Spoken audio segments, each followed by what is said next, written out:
Si tu as peur de faire des erreurs, tu vas vouloir écouter cet épisode du podcast Café pour emporter. Je vais t'expliquer quoi faire si jamais tu fais une erreur et comment transformer cette erreur-là en opportunité. Installe-toi confortablement, on commence dans un instant. Mon nom est Danielle Guérin. Bienvenue à Café pour emporter. C'est le podcast des adjointes et assistantes virtuelles francophones qui veulent lancer, gérer efficacement et propulser leur entreprise où on parle d'attitude, d'organisation, de technologie et de réussite. C'est inévitable, comme adjointe virtuelle, tu vas faire des erreurs. Tout simplement parce que tu es un être humain, tu es humaine et l'erreur est humaine. On va voir les différentes erreurs qu'on peut faire, les différents niveaux, si tu veux. S'il s'agit d'une erreur, par exemple, où tu as fait une faute de frappe dans un courriel, que tu as laissé passer une faute, bien, c'est pas grave. Parfois même, les gens s'en rendront même pas compte, mais si c'est un courriel pour un client, tu t'excuses et tu t'organises pour faire attention la prochaine fois, tout simplement. C'est pas si grave que ça, c'est normal. Mais parfois, il y a des erreurs qu'on peut faire qui peuvent causer un certain tort au client, soit du stress ou du délai pour le client. Puis à ce moment-là, c'est certain qu'il faut s'assurer de réparer l'erreur. La première étape, par exemple, à part vouloir réparer l'erreur, avant même de la réparer dans un état de panique, la première chose à faire, c'est de prendre quelques bonnes respirations. Inspire, expire, tu prends une grande respiration pour te calmer, te ramener et ne pas réagir en état de panique, comme je l'ai mentionné. Parce que ce que ça va faire, dans le fond, le fait de prendre le temps de respirer, va aussi te permettre de voir ce qui doit être fait pour corriger cette erreur-là. Quand je parlais d'une erreur qui pouvait être plus grave, ça pourrait être, par exemple, une erreur qui fait en sorte que le lien qui a été envoyé fonctionne pas et ça fait en sorte que les ventes qui étaient attendues n'arrivent pas. L'argent n'entre pas comme c'était prévu. Donc, ça cause un délai pour le client. Donc, il faut s'assurer de corriger le plus rapidement possible.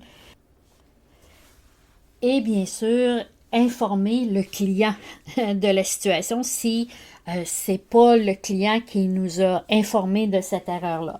Donc, parfois, ça peut être si on s'occupe de la gestion des courriels pour l'entreprise du client. Donc, ça se peut que ce soit nous qui ayons reçu le courriel avec du client avec l'erreur pour nous informer que le lien ne fonctionne pas.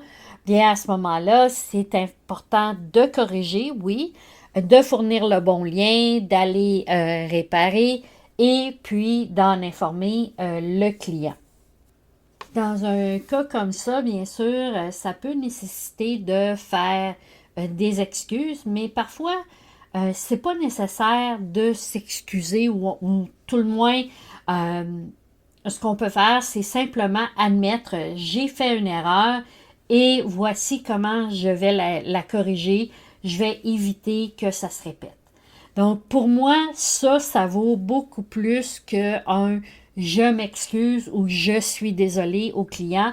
Juste dire, j'ai fait une erreur, voici comment je l'ai réparée, comment je vais la réparer et comment je vais faire en sorte que ça ne se reproduise plus. Parce que des fois, c'est un petit peu trop facile. Donc, on laisse de côté notre ego, notre orgueil et on reconnaît simplement notre erreur. Donc, ça, c'est la première chose à faire. Donc, parfois, juste de dire « Oups, je m'excuse, je vais m'assurer de ne pas le refaire », ça peut être suffisant, tout dépendant de la gravité, de la sévérité de l'erreur. Donc, à ce moment-là, ça peut être nécessaire aussi d'avoir une conversation avec le client. Donc, pas juste des courriels, mais bien soit planifier une visioconférence, Meet, Teams ou Zoom, ou encore une conversation téléphonique. Donc, le fait de communiquer directement avec le client va montrer que tu es responsable et assez mature pour être honnête et direct avec le ou la cliente. Ça va renforcer votre relation à tous les deux parce que ta cliente va comprendre et voir. Donc, bien sûr, ça dépend là, des moyens de communication. Comme je t'ai mentionné, ça peut se faire en visioconférence. Aussi, l'avantage de, si tu peux le faire en visioconférence, c'est encore mieux. Ça va éviter les malentendus parce que tu vas être en mesure de voir que le client ne comprend pas. Tu vas pouvoir apporter des explications et recadrer si jamais c'est nécessaire. Ce qui est important à retenir, c'est que ça dépend, comme je t'ai mentionné, de la gravité de l'erreur. Quand c'est quelque chose de mineur, une faute d'orthographe ou une pièce jointe qui n'est pas jointe, bien, c'est vraiment banal comme erreur. Donc, on corrige et on s'assure de ne pas le refaire. On envoie un message avec le lien corrigé, par exemple. Une fois qu'on a pris de la distance par rapport au problème, par rapport à la solution, quand je t'ai dit de prendre une bonne respiration, ben parce que des fois, on peut être dur avec soi-même.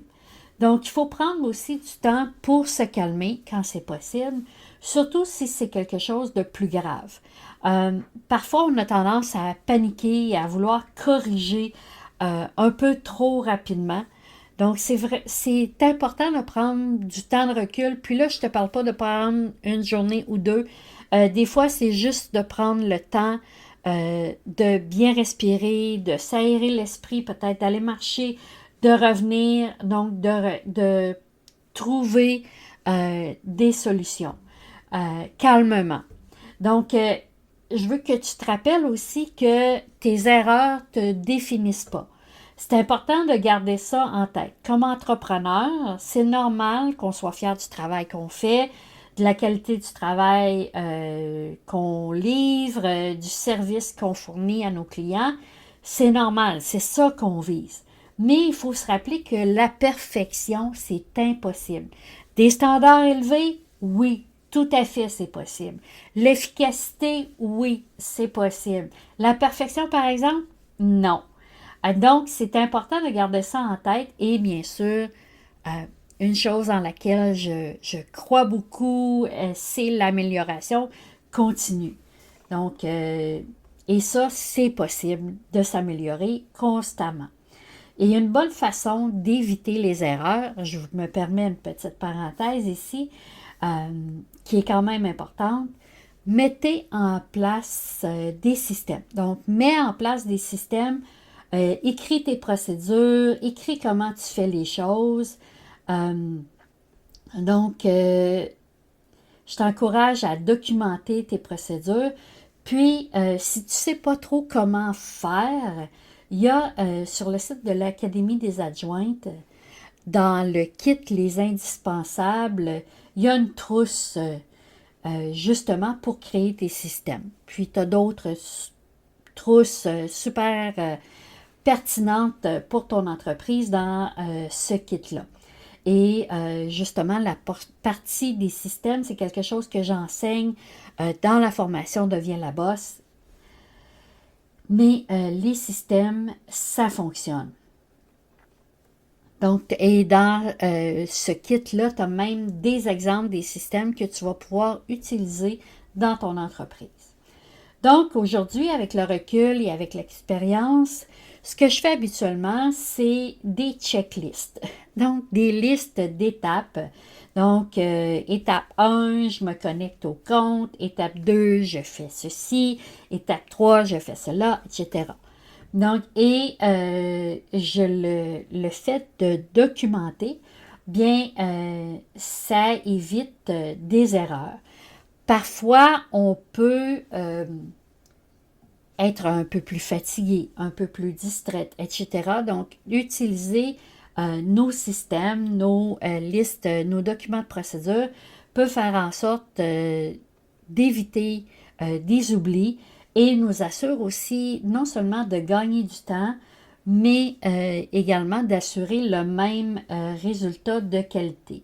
Et l'avantage d'avoir des procédures documentées, bien, ça va être pratique si jamais tu arrives à un moment où tu veux déléguer ou que tu dois déléguer parce que pour une raison X, tu n'es plus disponible ou encore si jamais tu cesses de travailler avec le client, tu peux transmettre les documents de procédure pour la personne qui va te remplacer.